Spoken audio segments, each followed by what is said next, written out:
ጠረልን አምላክ ክብር ምስጋና ይግባው። እማ አምላክ ወላዲተ አምላክ ድንግል ማርያም ጣዕሟ ካንደበታችን ፍቅሯ በልቦናችን ይደረብን።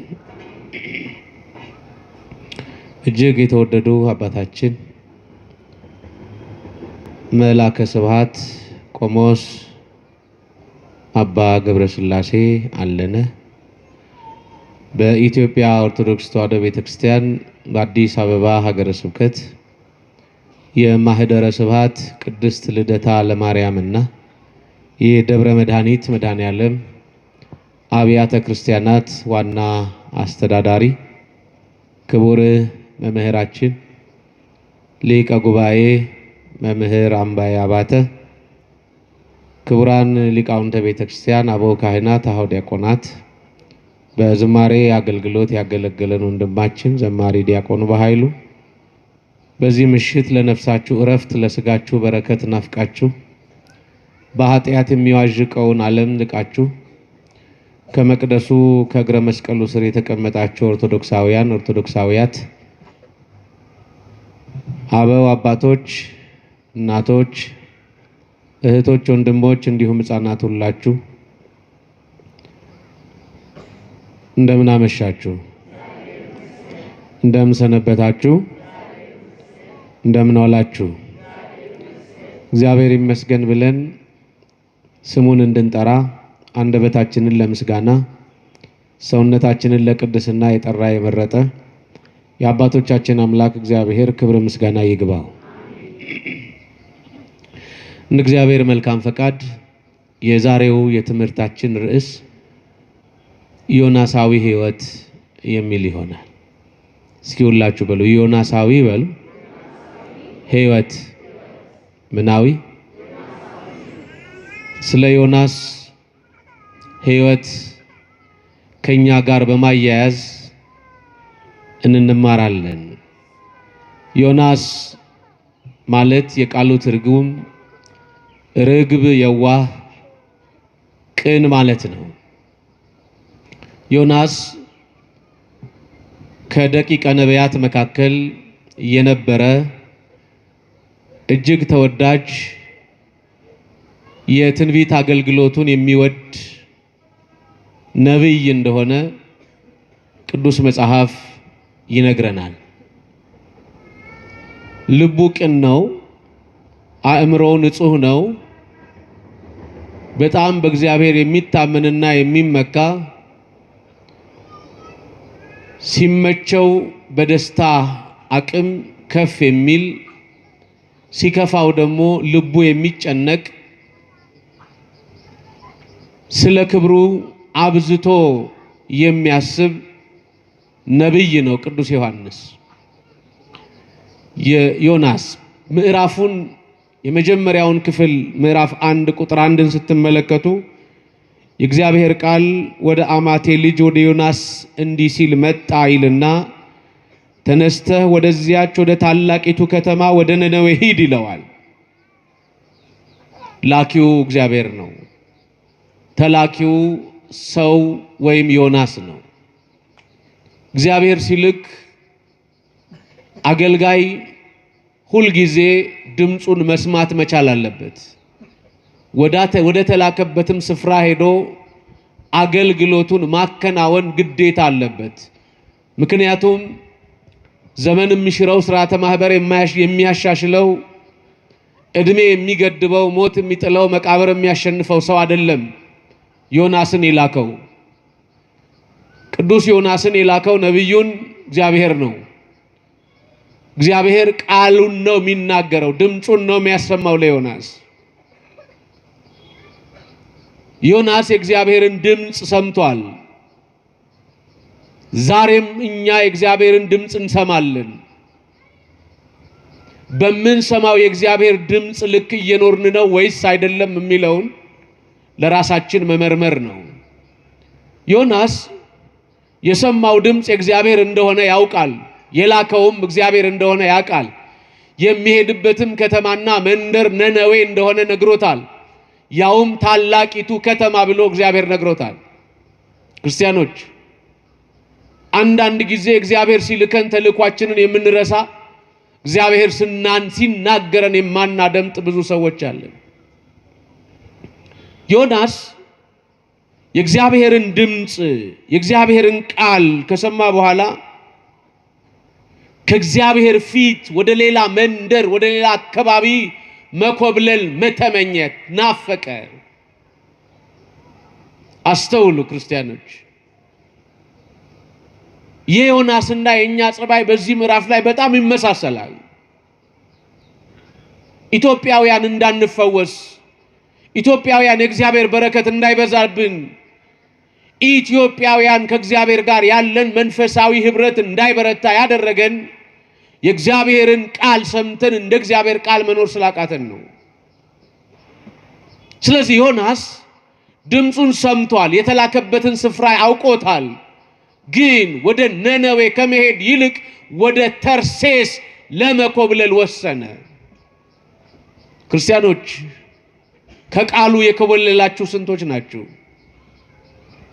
ከሰማችሁት ወንጌል ከሰማችሁት የእግዚአብሔር ቃል ከብዙ መምህራን ከብዙ ሊቃውንት አቅም ያላቸው ዘመናቸውን በትምህርትና በመንፈሳዊ አገልግሎት ያገባደዱ በመንፈሳዊው ዓለም በስጋዊውም ዓለም የተሻለ ቅድስናና መንፈሳዊነት ያላቸው ሰዎች ተመርጠው በዚያው ደምህረት ላይ ቆመዋል።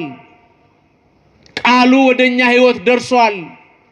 ግን እንደ ዮናስ የተላክንበትን ትተን ወዳልተላክንበት ስፍራ ለመሄድ የምንኮበልል ብዙዎች ነን። ግን ምን ይላል ዳዊት? አቤቱ ጌታ ሆይ ከፊትህ ወዴት እሄዳለሁ? ወደ ሰማይ ብወጣ አንተ በዚያ አለህ፣ ወደ ጥልቁ ብወርድ አንተ በዚያ አለህ። ክርስቲያኖች እግዚአብሔር የሌለበት ስፍራ የለም። ዮናስ መልእክቱን ትቶ ወደ ሌላ ስፍራ ሲሄድ ሊሆን አልቻለም። ክርስቲያኖች እግዚአብሔር ሲልክህ አቤት ማለት ነው። ማን ሲልክ? ድገሙልኝ ክርስቲያኖች። እግዚአብሔር ስንት ጊዜ ልኮን ይሆን? ስለ ንስሐ እየነገረ ስንት ጊዜ ነግሮን ይሆን? ስለ ቅድስና እየነገረ ስንት መምህራን ሰብከውን ይሆን? ስለ ስጋው ደሙና ስለ ንስሐ እየነገረ በስንት መምህራን የእግዚአብሔርን ክብር እንድናይ ነግሮን ይሆን? ዮናስ ወደ ሌላ ከተማ ወደ ተርሴስ ነው የኮበለለው። ዛሬ ነጠላ የለበሰው መሬት ላይ ቁጭ ያለው ኦርቶዶክሳዊ ምእመን መቼ ነው የእግዚአብሔርን ድምጽ ሰምቶ ወደ ንስሐ የሚመለሰው? ሁሌም እንኮበልላለን ከፊቱ በኃጢአት በምቀኝነት በተንኮል በዘረኝነት በመለያየት እንኮበልላለን። የተላክንበትን የተጠራንበትን ጥሪ ረስተነዋል። ምእመናኑ ብቻ አይደለንም፣ አገልጋዮቹ የተጠራነው ስሙን ልንቀድስ ክብሩን ልንወርስ ነው። የተጠራነው ያለ ድካም ልናገለግል ነው። የተጠራነው በእግዚአብሔር ፊት በቅድስና ለመቆም ነው። የተጠራነው መስዋዕቱን ልንሰዋ ስብሐተ እግዚአብሔሩን ልናቀርብ ነው። ጥሪያችን የዘነጋን ውሳጣዊ ስሜቶቻችን ስጋዊ እንጀራና ስጋዊ ነገር ላይ ብቻ የሆነብን ስንቶች ነን? ጥሪያችንን የረሳን ብዙ ሰዎች ብዙዎቻችን እንደዚህ አይነት ጠባይ ያለን፣ ጥሪያችንን ረስተን የኮበለልን። ዮናስ ሊኮበልል ወሰነ። ወደ ተርሴስ ከተማ ሊሄድ ንብረቱን ስንቁን ሸክፎ ገንዘብ ከፍሎ መርከብ ተሳፍሮ ወደ ተላከበት ወደ ነነዌ መሄድን ተወና ወደ ተርሴስ መኮብለል ጀመረ። ክርስቲያኖች ይገርማል የዮናስ ሕይወት። ከፍሎ መርከብ ውስጥ ገባ። ከእግዚአብሔር ማምለጥ ይቻላል? ንገሩኝማ። ሰው ከሰው ሊያመልጥ ይችላል። ሰው ከሰው ሊደበቅ ይችላል። ሰው ከሰው ተደብቆ ኃጢአት፣ ተንኮል፣ ክፋት ሊሰራ ይችላል። ከእግዚአብሔር ግን መደበቅ አይቻልም። ክርስቲያኖች ለምን? እግዚአብሔር በሁሉ ስፍራ አለ። እግዚአብሔር ዓለምን በመሃል እጁ የያዘ አምላክ ነው። ስለዚህ እግዚአብሔር ዮናስ ሲኮበልል ከፊቱ እንደማያመልጥ ስለሚያውቅ የተሳፈረበት መርከብ ታንኳይቱን እስኪደፍናት ድረስ ታላቅ ማዕበል መጣ። በመርከብ ውስጥ ያሉ ሰዎች ይጨነቃሉ። እውነት ነው፣ ማዕበል ያስጨንቃል። ዛሬም ቤተክርስቲያን መርከብ ሆና በተወሰኑ ሰዎች ጎደሎነት ምክንያት ቤተክርስቲያን እንደ ማዕበሉ ትናጣለች። የዮናስን መርከብ ቤተክርስቲያን አድርጋችሁ ሳሉ። በውስጡ ሆነው ወደ ተርሴስ የሚሄዱትን ሰዎች ደግሞ እኔና እናንተን አድርጋችሁ አስቡ። ማዕበሉ ደግሞ በክፉ ሰዎች ምክንያት የሚመጣ ፈተና እንደሆነ ተረዱ። ቤተክርስቲያንም በክፉ ሰዎች ህሊናቸው በቆሸሸ አእምሮአቸው በተበላሸ ሰዎች ትናጣለች። ማዕበሉ ያስጨንቃታል። ይገርመኛል የእግዚአብሔር ሐሳብ። ዮናስ ወደ ነነዌ እንዲሄድ ከታዘዘ በኋላ ከነነዌ ይልቅ ተርሴስን መረጠ። ግን እግዚአብሔር አይሆንም አለ። እግዚአብሔር አይደረግም አለ። ማዕበል አስነሳ። በጀልባው በታንኳው ውስጥ ያሉ ሰዎች ሁሉ አብዝተው ወደ ፈጣሪያቸው ይጮሃሉ። እሱ ግን የታንኳይቱ ወይም የመርከቢቱ የውስጠኛ ክፍል ውስጥ ሆኖ አንቀላፍቷል። ምን ብሏል አልኳችሁ? ድገሙልኝ። በመከራ ሰዓት ያንቀላፋን ብዙ ሰዎች አለን። ፈተናው እየተጫነን ኑሮ እየከበደን በህይወታችን ውስጥ ብዙ ፈተናዎች እየተመላለሱ እየኖርን በዛ የፈተና ህይወት ውስጥ እየኖር ያንቀላፋን ብዙ ሰዎች አለን። ክርስቲያኖች ከእንቅልፋችን እንነሳ፣ እንንቃ። ክርስቶስ ከእንቅልፍ የምንነሳበት ሰዓት እንደሆነ ነግሮናል። ቀኖቹ ክፉዎች ናቸው ብሎናል። እግዚአብሔር ልጆች ቀኖቹ ክፉዎች ናቸውና ሰዎች ሁሉ ወደ ማን ይመለሱ? አረ ንገሩኝ። ወደ እግዚአብሔር ስንመለስ ማን ወደኛ ይመለሳል? ቀኑ ክፉ ነው። ክርስቲያኖች ታዲያ በጣም የሚደንቀኝ ሐሳብ እዚህ ውስጥ ሁሉም ወደ አምላካቸው ሲጮህ ሲገብተው ሲያዩት ዮናስ አንቀላፍቷል። ጠጋልና ቀሰቀሱት። ስምህ ማን ነው? አገርህ የት ነው? ነገድህ ምንድነው አሉት። ስሜ ዮናስ ይባላል። ነገዴ አይሁዳዊ ነኝ። ክርስቲያኖች አምላክ ካለ ወደ አምላክህ ጩህ፣ ጸልይ አሉት። የችግሩ ምንጭ ራሱ እንደሆነ ተረዳ። ይሄ ሁሉ ማዕበል፣ ይሄ ሁሉ ፈተና፣ ይሄ ሁሉ መጨነቅ ታንኳይቱ በእኔ ምክንያት ነው የምትሰቃየው የምትጨነቀው አሉና አውጡና እኔን ጣሉኝ አላቸው። እዚህ ጋር የዮናስን በጎነትና ጥንካሬ እናያለን። ብዙ ሰው አለ ኃጢአት ሰርቶ ኃጢአቱን ማመን የሚያቅተው ንስሐ ለመግባት የማይፈልግ። ዮናስ በዛች ሰከንድ ውስጥ የችግሩ ምንጭ እኔ ነኝ አለ። ዛሬ የችግሩ ምንጭ እኔ ነኝ ብሎ ንስሐ የሚገባ ሰው የለም። እውነቱ ውሸት አለ? ትዳር ሲበጠበጥ እኔ ነኝ እኮ የበደልኩሽ ብሎ ንስሐ የሚገባ የለም። ቤተ ክርስቲያን ስትታመስ መከራ ሲያስጨንቃት የኔ አገልግሎት ለእግዚአብሔር አልመች ብሎ እናንተን አስከፍቶ ይሆናል የችግሩ ምንጭ እኔ ነኝ የሚል መሪ ቤተ ክርስቲያን ትፈልጋለች። ዛሬ እኔ ነኝ አለ ዮናስ። መከራው በኔ ምክንያት ነው። ማዕበሉም የመጣው በኔ ምክንያት ነው። አውጡኝና ጣሉኝ አለ። ፍርደ ጠንቃቆች ናቸው አይሁድ። እንዴት አድርገን የሰው ልጅ እንጥላለን? አናደርገውም። በነገራችን ላይ ዮናስን ከመቀስቀሳቸው በፊት ድንገት የሁሉም ታንኳይቱን እስኪደፍናትና እስኪገለብጣት ድረስ ማዕበሉ የመጣው እቃችን ስለከበደው ይሆናል ብለው እቃቸውን አውጥተው ጣሉ። ግን ማዕበሉ አልቆመም። እንዴ ሀብትህን ንብረትህን ብትጥል እኮ አይደለም እግዚአብሔር ወደ አንተ የሚቀርበው። ክፉ ሐሳብህን ስትጥለው አምላክ ወደ አንተ ይቀርባል። ምቀኝነትህን፣ ሟርትህን፣ ዘረኝነትህን እሱን ስትጥለው አምላክ ወደ አንተ ይመጣል። ያልወደቀ ነገር አለ፣ ያልተጣለ ነገር አለ። ክርስቲያኖች የእቃ መውደቅ አይደለም ማዕበሉን ጸጥ የሚያደርገው። ማዕበል ውስጥ ያለ መውደቅ ያለበት አካል አለ። ተልኮው ያልገባው ተልኮውን ያልተረዳ አገልጋይ አለ። ስለዚህ እሱ መውጣት ስላለበት ብዙ እቃዎች እንኳን ቢወድቁ ማዕበሉ አልቆመም። እቃችሁን ጥላችሁ፣ ገንዘባችሁን ጥላችሁ፣ ንብረታችሁን አባክናችሁ ጤና ያላገኛችሁ ብዙ ሰዎች አላችሁ።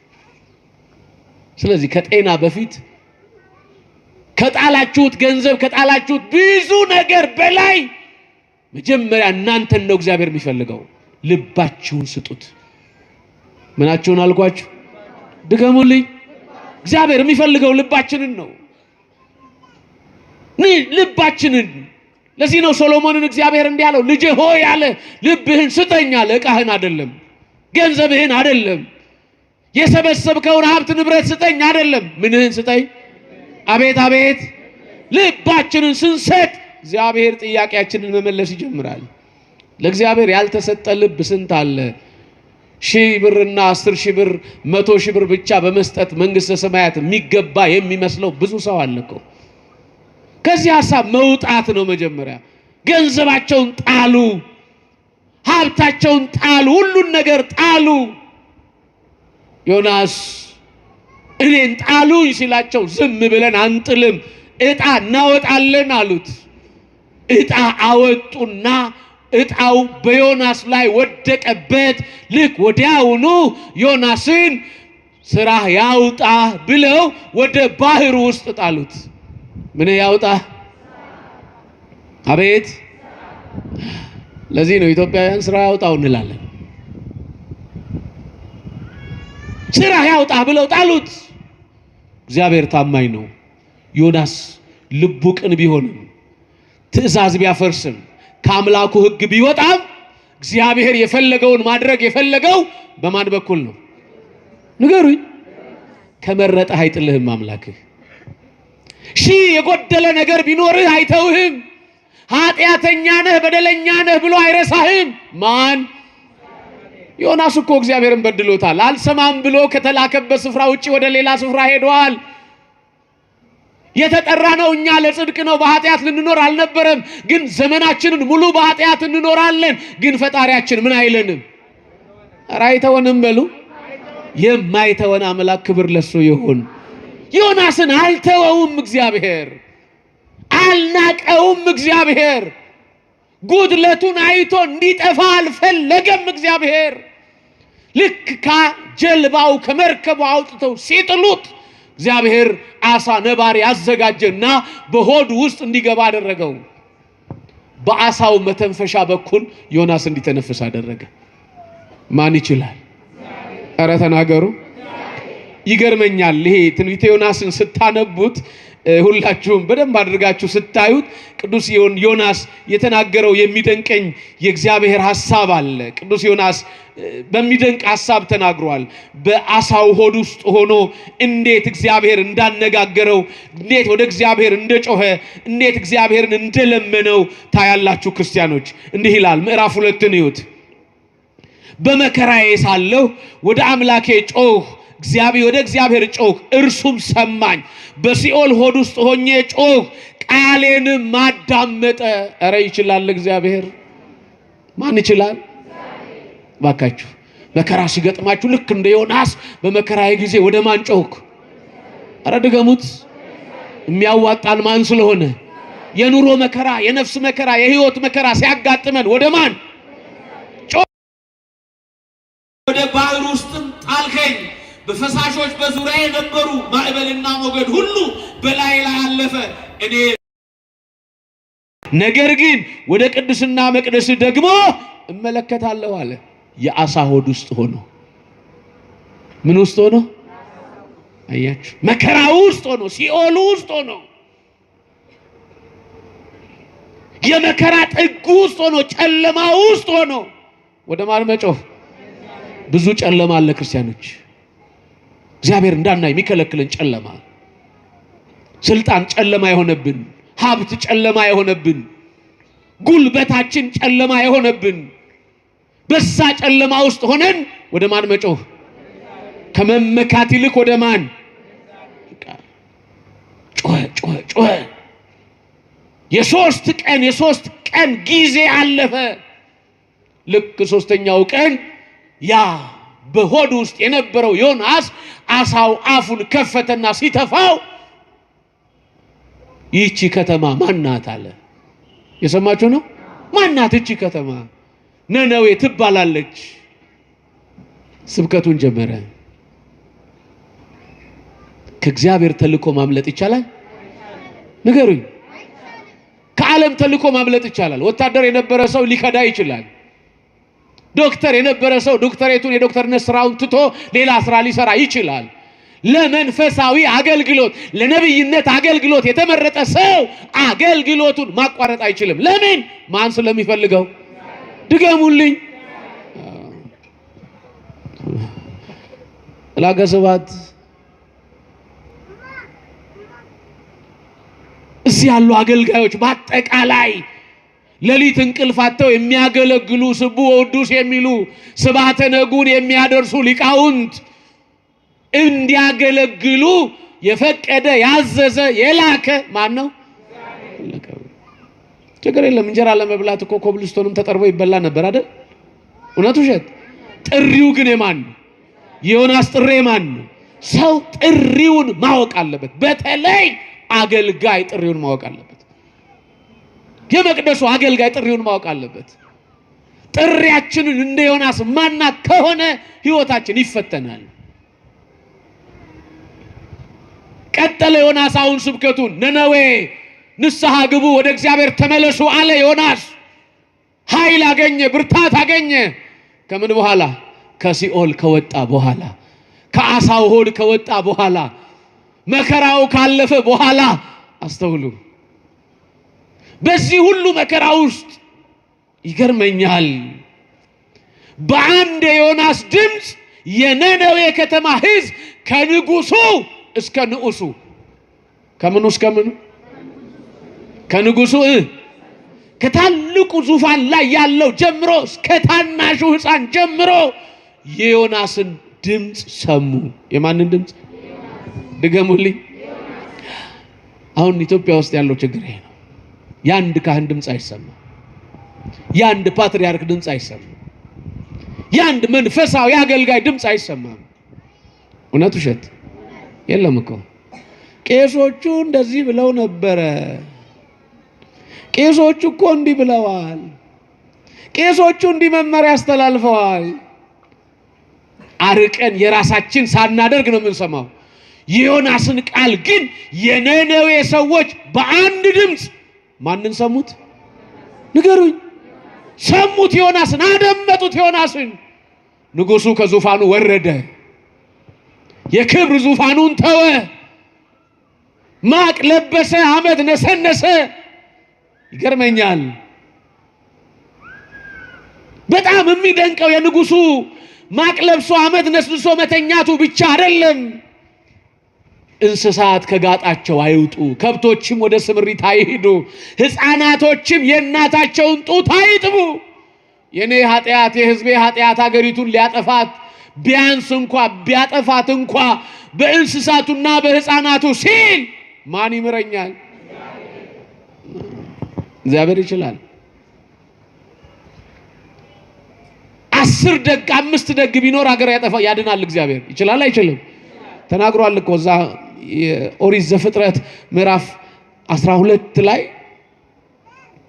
እዛ ምዕራፍ 18 ይቅርታ፣ ልክ የሎጥን ምድር ያንን የእሳት የኃጢአት ከተማ ሊያጠፋ ሲሄድ ከአብርሃም ጋር ሲመካከር 10 ጻድቅ ካለ የሎጥን ምድር ሰዶምና ገሞራን አትተዋትም፣ ስለ 10 ጻድቃንና ስላንተ ስለተዋለሁ እኮ ነው ያለው እግዚአብሔር። ስለ 10 ምን 10 ሰው ነበር የጠፋው በዛ ዘመን።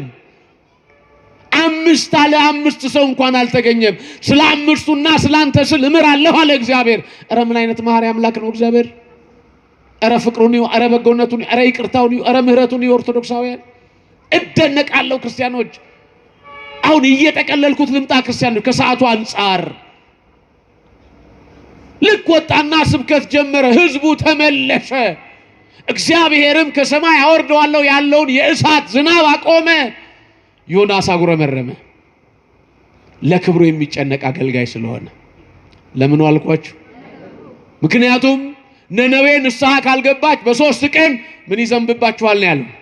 ንገሩኝ። እሳቱ ቀረ። ስለማን ጸሎት? ኧረ ስለ ህዝቡ በሉ እስኪ። ስለማን? ስለናንተ ጸሎት እግዚአብሔር ሀገራችንን ይማራት። ስለናንተ ጸሎት እኛን ይማረን ይችላል እግዚአብሔር። ስለ ህዝቡ እንባ ጸሎት ልቅሶ፣ ስለ ንጉሱ ማቅመልበስና በእግዚአብሔር ፊት ስለማልቀሱ እግዚአብሔር ሰማ። የእሳቱ ዝናብ አቆመ፣ ጩኸቱ አቆመ፣ ኃይሉ አቆመ። ዮናስ አኮረፈ። ከክብሩ ስለተጨነቀ እንዲህ አለ፣ ሐሰተኛ ነብይ ልባል ነው አይደለ? እሳት ይዘንባል ብዬ አንተ ምህረትን አደረክላቸው፣ እሳቱም አልዘነበም አለና አኮረፈ።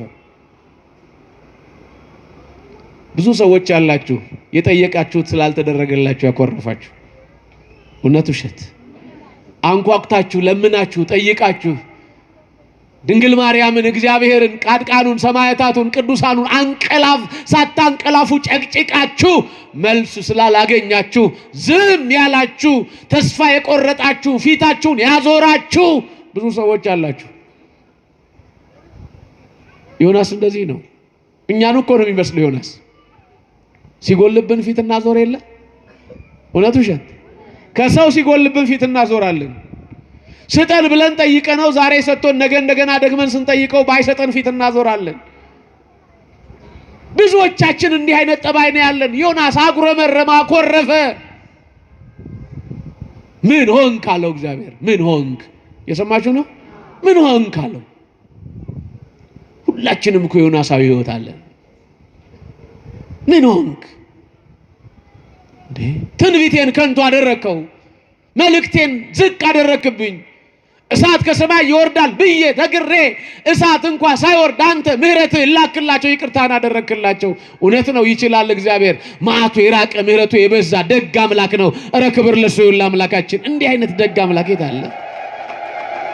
አስተውሉ ክርስቲያኖች፣ ምን ያህል ደግና ይቅር ባይ እንደሆነ አስቡ።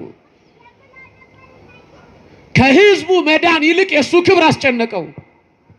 ዛሬም ለክብራቸው የሚጨነቁ ሰዎች ሰው የፈለገውን ቢሆን ጉዳይ የማይሰጡ ሰዎች አሉ የለው? አሰርተው ደሞዝ የማይከፍሉ፣ የባልንጀራቸው የድሆች ረሃብ ደስ የሚያሰኛቸው፣ የሰራተኞቻቸው እንባ የሚያረካቸው ሰዎች አሉ ዛሬ። ስለዚህ እግዚአብሔር ልክ ከከተማይቱ ሊወጣ ሲል ወደ ተራራ ጫፍ ሄደና ዳስ ሰርቶ ተኛ። ምን ሰርቶ? ልክ ተኝቶ እያለ እግዚአብሔር ደግ አይደል? ፀሐዩ እንዳይጎዳው ቅል አበቀለና ዳሱን ሞላው። ዮናስ ለህዝቡ አልተጨነቀም፣ እግዚአብሔር ግን ለዮናስ ተጨነቀለት። ዮናስ ለማን አልተጨነቀም? ንገሩኝ። ለህዝብ የማይጨነቅ አገልጋይ በእግዚአብሔር ፊት ክብር የለውም። ለህዝብ የማይጨነቅ መሪ ክብር የለውም። ለህዝብ የማይጨነቅ የቤተሰብ አስተዳዳሪ ለልጆቹ የማይጨነቅ ከሆነ እሱ አባት አይደለም። እያንዳንዳችሁ በተሰጣችሁ የስልጣንና የአቅም እርከን ላይ ለማን መጨነቅ? ለምናገለግለው ለምንጠራበት ጉዳይ መጨነቅ ያስፈልጋል። ለክብሩ ተጨነቀ ዮናስ፣ ለሰው አልተጨነቀም። እዛ ወዲያውኑ ደስ ብሎት ሳያባራ ደስታውን ሳያገባድድ ትል መጣና ቅጠሉንም ስሩንም ቆርጦ እንዲበላው አደረገ። ወዲያውኑ ዮናስ በፀሐይ ተመታ፣ ተበሳጨ። መጀመሪያ ምን አለው? ቅጠሉ እያለ ምን አለው? ቅጠሉ ሲደርቅስ ተናደደ። እኛም ስናገኝ የምንደሰት ስናጣ የምንበሳጭንን። እውነት ውሸት? ንገሩኝ እንጂ በተለይ መበሳጨቱ በወንዶች ይብሳል። በጣም ተበሳጨ ዮናስ። እግዚአብሔር እንዲህ አለ፣ አንተ ላልተከልካት ውሃ ላላጠጣሃት ለዚች ቅጠልና ቅል ተጨነቅ እኔ አለ።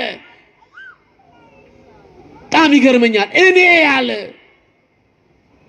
እናት አባታቸው ለማያውቁ ቀኝና ግራውን ላልተረዱ ከብዙ ሺህ በላይ ለሆኑ ልጆቼ ለነነዌ ሰዎች እንዴት አልጨነቅም አለ። እረ ክብር ምስጋና ለሱ ይሁን። እንዴት አይነት ደግ አምላክ ነው! ይሄን ፍቅር እንድታዩ ያስፈልጋል። ስለዚህ ከዮናስ ሕይወት ውስጥ ምንድነው ምንማረው ስንል ወደ አራት ነገሮች እናያለን። አንደኛ ዮናስ ከእግዚአብሔር ፊት መኮብለልን መሻቱ እኛም ከእግዚአብሔር ፊት ስንኮበልል የሚያጋጥመን ያላሰብነው እንደሆነ ልንረዳ ይገባል።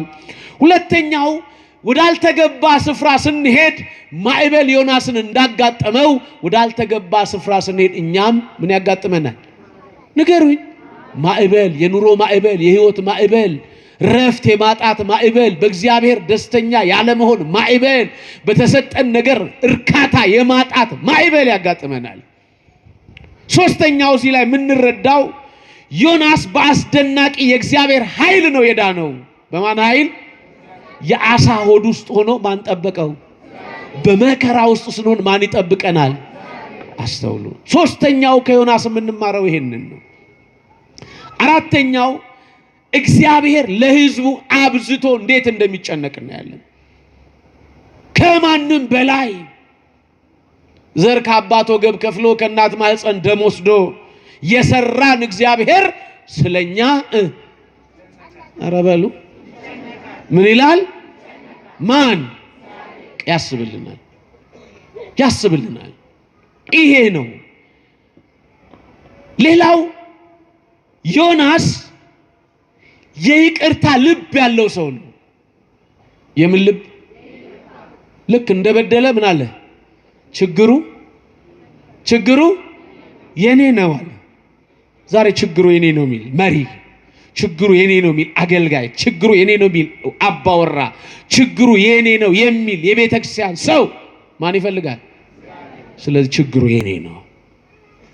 ስትታመሙ ምን ነው እግዚአብሔር ምን አረኩ ከምትሉ የሰራሁት ኃጢአቴ ነው እንድቀጣ ያደረገኝ። ግን ስለዚህ አምላኬ ሆይ ምን በለኝ። አቤት ኃጢአቴ ነው ብሎ የሚያስብ ሰው የለም። በደሌ ነው ችግሩ የኔ ነው የሚል ሰው የለም። ሌላው እዚህ ውስጥ የምንማረው ባልተሰጠን ነገር የተሰጠን ነገር ሲነሳብን መበሳጨት እንደሌለብን። ዮናስ ቅሊቱን ተክሎታል? አልተከላትም። ያበቀለለት ማን? ዳስ ያረገለት ማን ነው? ያደረቃት ትልኮ ማን ነው?